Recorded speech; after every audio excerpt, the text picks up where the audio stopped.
float ng Santa Barbara, Iloilo. Yung festival ng Cry of Santa Barbara. Ilang representative ng Iloilo sa Independence Day Parade doon sa Maynila. At nanalo sila ng first runner-up. Paligsahan ng pagandahan ng mga float. Kita nyo guys, ang gagaling ng obra maestra nila. Lahat gawa ito sa kawayan. Kasi naman ang tribo-tugan ng maasin ay ang ating representative.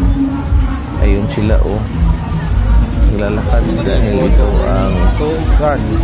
Ang programang ito ngayon ay isang pagpupugay at pagpaparangal sa kanilang tagumpay at ambag sa turismo ng Iloilo at Rehiyon 6.